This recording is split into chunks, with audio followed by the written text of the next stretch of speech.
Her kommer en lille introduktion til, hvad nulpunkter er i en andengradsfunktion. Og når jeg har min andengradsfunktion, så er den jo altid givet ud fra en parabel. Og det er jo det grafiske billede af en andengradsfunktion. Når jeg så snakker om nulpunkter, men så er det de to steder, hvor den skærer x-aksen. Og grunden til, at vi kalder dem for nulpunkter, det er fordi, at de er givet ud fra et koordinat, der hedder x, y. Og når jeg skal finde mit nulpunkt hernede, jamen så hedder det x-koordinatet, der bestemmer, hvor det er henne. Og det er altid 0, fordi at min y-værdi jo er 0, når det er nede ved x-aksen. Så nulpunkter, det er de steder, hvor min parabel, den skærer x-aksen. Og nu vil jeg på næste side vise, hvordan I kan bruge forskellige redskaber til at finde de her nulpunkter med. Nulpunktformen, den er opbygget af to små formler, man skal bruge, der både skal finde, der jo som regel er 2 nulpunkter. Så har man valgt, eller så er det ikke valgt, så er der 2 formler til, og den ene kalder man for x1, og den anden kalder man for x2. Her kan I se formlerne for de to, og vi har x1 herovre og x2. Vi kunne godt bytte rundt på de to, da det ikke er vigtigt, om den ene hedder x2 eller om den anden hedder x1. Bare vi sørger for at finde de to forskellige formler. Det som der er forskellen, det er det plus du kan se her, og det minus du kan se herovre. Grunden til, at der er et plus og et minus foran kvadratroden af diskriminanten, jamen det er, at når man tager kvadratroden af et tal, lad os sige det kunne være 9, jamen så er der altid 2 svar på det. Normalt så vil jeg altid bare sige, at det første svar, det vil være 3, men i realiteten så vil minus 3 også kunne være svar til den her. Da jeg tager 3 i anden, så vil det give 9, og hvis jeg tager minus 3 i anden, så giver det også 9. Så derfor har man lavet formlerne ud fra, at der skal både være en plusdiskriminant og en minusdiskriminant foran kvadratrodstegn. Og det er så på grund af, at når man tager kvadrat under noget, så er der altid et positivt og et negativt resultat. Ellers så skal man jo bare sørge for at fundet sin b-værdi og sin a-værdi, og så selvfølgelig skal man have fundet sin diskriminant, som fortæller noget om, hvor mange nulpunkter der er, som vi har lavet tidligere. Nu skal jeg så til at bruge min nulpunktsformel, og det jeg skal starte med, det er selvfølgelig at finde min a-værdi, og det er tilfælde af a2, skal jeg finde min b-værdi, og det er tilfælde af den 3, og min c-værdi er minus 2. Nu skal jeg så til at finde diskriminanten, og det gør jeg ved hjælp af diskriminantformen, så det er lige med 3 i anden minus 4 gange 2 gange minus 2, og det giver 25. Så min diskriminant er 25, og dermed så ved jeg jo, at der er 2 nulpunkter, 2 skæringer med x-aksen, da min diskriminant er positiv. Nu gør jeg det lige småt, for det sidder heroppe. Det næste jeg så skal til at gøre, det er, at jeg skal have fat i mine 2 nulpunktsformler. Der er x1, som hedder minus b plus kvadratroden af diskriminanten, divideret med 2a.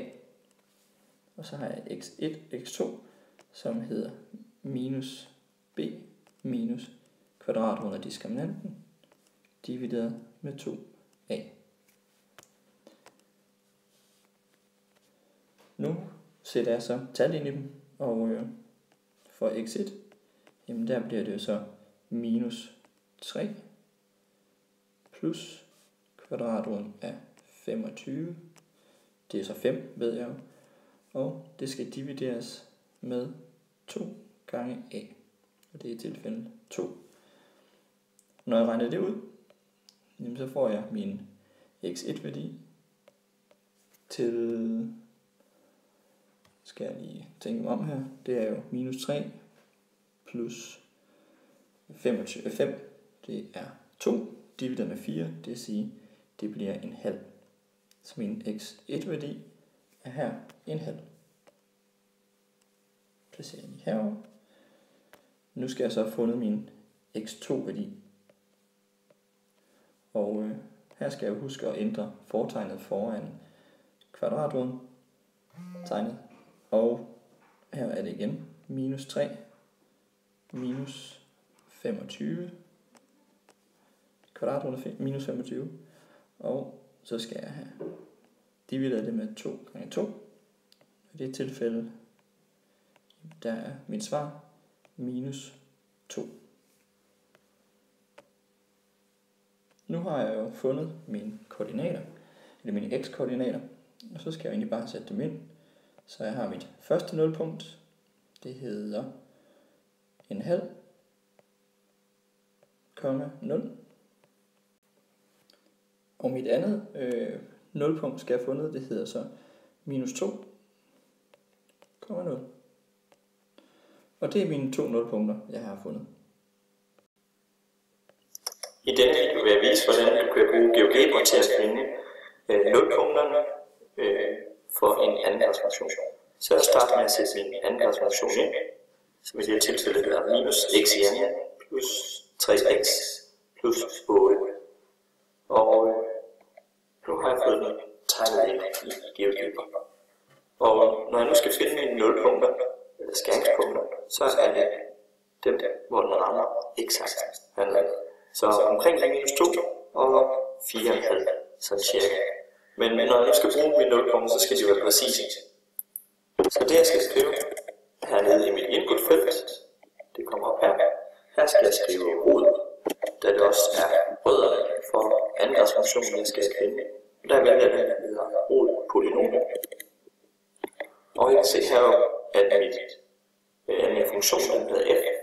Så hernede, hvor der står polynomium, der trykker jeg bare på f, og så på enter. Og så har GeoGebra fundet mine 2 nulpunkter for mig. Så nu mangler jeg bare lige at få ændret navnet til en værdi. Det skal jeg gøre på begge to. Sådan her. Og nu kan jeg se, at jeg skal have minus 1,7,0 og i 4,7,0.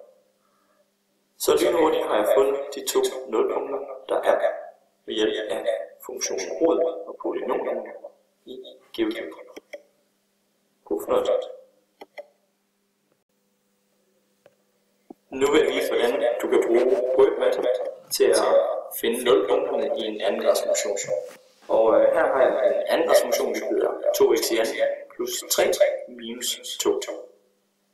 Og nu skal jeg så finde ud af, hvor den skærer x-aksen hen, altså hvad dens nulpunkter er.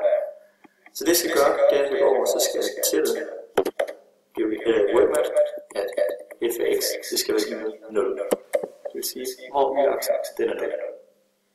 Og når jeg har gjort det, så skal jeg blot trykke alt L for at løse det. Og så spørger jeg, hvilken variabel jeg gerne vil finde, når jeg gerne kan x. Skriver jeg OK. Og på den måde fortæller WordMath så, hvordan eller hvad x værdien den er til skæringspunktet på x-aksen. Så det vil sige, mit første skæringspunkt, mit første nulpunkt, det hedder 0, eller minus 2, kommer 0. Og mit andet nulpunkt, det hedder en halv, 0,5, kommer 0. Og det er mine 2 nulpunkter, som jeg har for en her andengradsfunktion. Så næste går hurtigt.